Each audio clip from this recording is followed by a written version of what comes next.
Thank you, everyone. I know that you are waiting for the well-deserved coffee break, so I will be very short. My name is Natalia Guranda. I do represent the Arhus Center, Eco Contact from Republic of Moldova, and I want to provide our gratefulness for the host for inviting us, the civil society, and the Republic of Moldova to be part of this event, and the most important, for the Republic of Moldova to be part of the actions which are taking place in the Central Europe.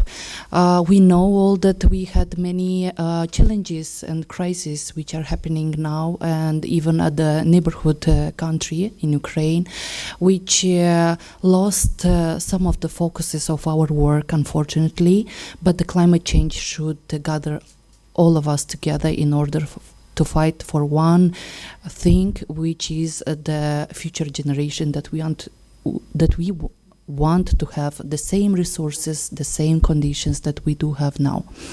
I will put a focus on my presentation on the obligation of the Republic of Moldova towards many international documents, strategies and policies, and also what we are doing currently now.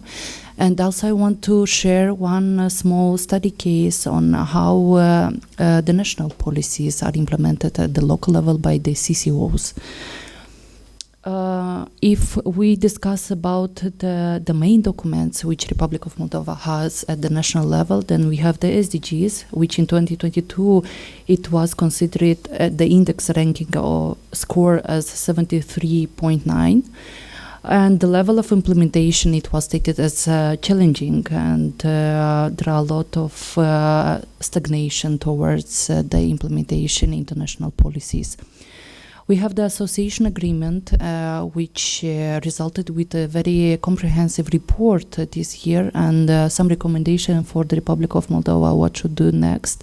Unfortunately, the country did not transpose all the regulation and directives that it took as obligation under association agreement, and we postponed it for a few more years.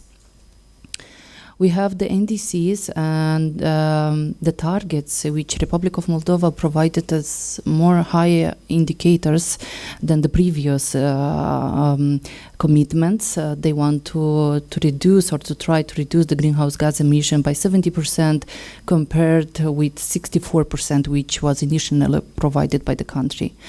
And Republic of Moldova is part of the energy community, which has as implementation status 50% related to the climate change. And the last recommendation from 2022 was for Republic of Moldova to continue its efforts in developing regulatory framework. Currently, the Moldova, it is updating the national strategy on climate change and the program on greenhouse gas emissions. Nevertheless, if we go back to the SDGs, then in 2022, the country was ranked at 46 on achieving its obligation that have been took as priority for the country itself.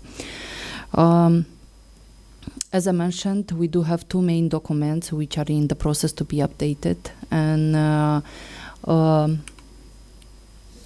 if we refer to one specific examples, we have the Lower Prut Biosphere Reservation, where Eco Contact is currently working at the local level. What is important to mention is that at the national level, the state took a lot of obligations and to transpose in the legal framework, but it is important to implement this transposition. Here are and exists a lot of challenges, because we need to prepare the institution, we need to prepare the citizens, and we need to prepare the government itself in order to have a very good implementation mechanism, which unfortunately is lacking in the country. We have a lot of work to do as civil society. We need to push sometimes the governments to do the right things, to work where it is needed to be working, and sometimes we are those who are helping the local authorities in order to mainstream the main national actions into local plans. One of the examples, it's the Lower Prut Biosphere Reservation is a protected area in Republic of Moldova, which hosts a very rare species and habitats of birds and of plants, flora and fauna, and was founded in 2018 as a reserve of UNESCO World Biosphere Reserve Network. In 2020, EcoContact started a project financed by the Austrian Development Agency in order to assess the climate vulnerability assessment of the community which lives nearby the reservation, as well the reservation entirely. And it was concluded that the impact caused by the climate change effects increased, not only in the forms of the hazard which happens in the region and in the country as well, but in forms of the monetary value, how many money or how many financial resources are spent and lost on damages created by the natural disasters in the Lower Prut region. Here is an image of the Beleu Lake, which shows the variation during time. It is a picture from 2022 from the National Research Institute of Republic of Moldova. So it can be seen that the water depth of the lake varies very often from 2.75 to 6.5 meters. Also, how other colleagues mentioned, the country, and not only the country, unfortunately the citizens understand what climate change is. That being felt, for example, from the fall of the precipitation in 2 months in the country can fall all the quantity that should be during 1 year, which is not okay. And the high temperature, which can vary, for example, in the morning from 6 degrees to 30 degrees in the after lunch, which is also not normal. We have the severe drought in the country. The people already feels what it is not to have the sufficient resources to live normally as an individual. One of the proposed action that have been provided in order to restore the natural environment of the Lower Prut floodplain was to elaborate a system of periodic and controlled flooding of the entire lake. It was to create a system of hydrotechnical installations that would allow the periodic control flooding.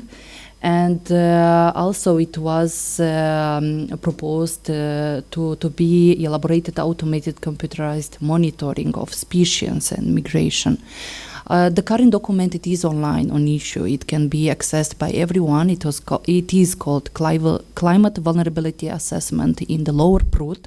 So you can see the cluster which have been included there regarding the measure to exclude, limit non-climate pressure on the environment, the measure to protect the species and ecosystem, to facilitate the climate-resilient livelihood and development, and to build the awareness capacity.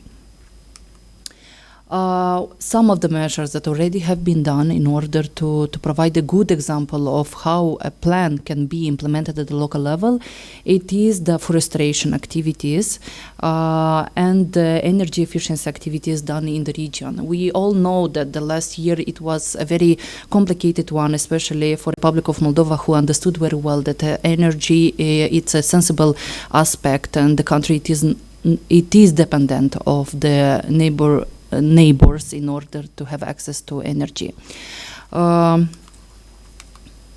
With that, I want to mention that the civil society is actively involved in tackling climate change, and not from the political aspects, I mean helping the government to transpose and to implement those obligations that has under international treaties and conventions, but also to help the local population to understand how they need to act, how they need to help, and how they need to preserve the environment in order to have the same conditions for the future generation as we do have now.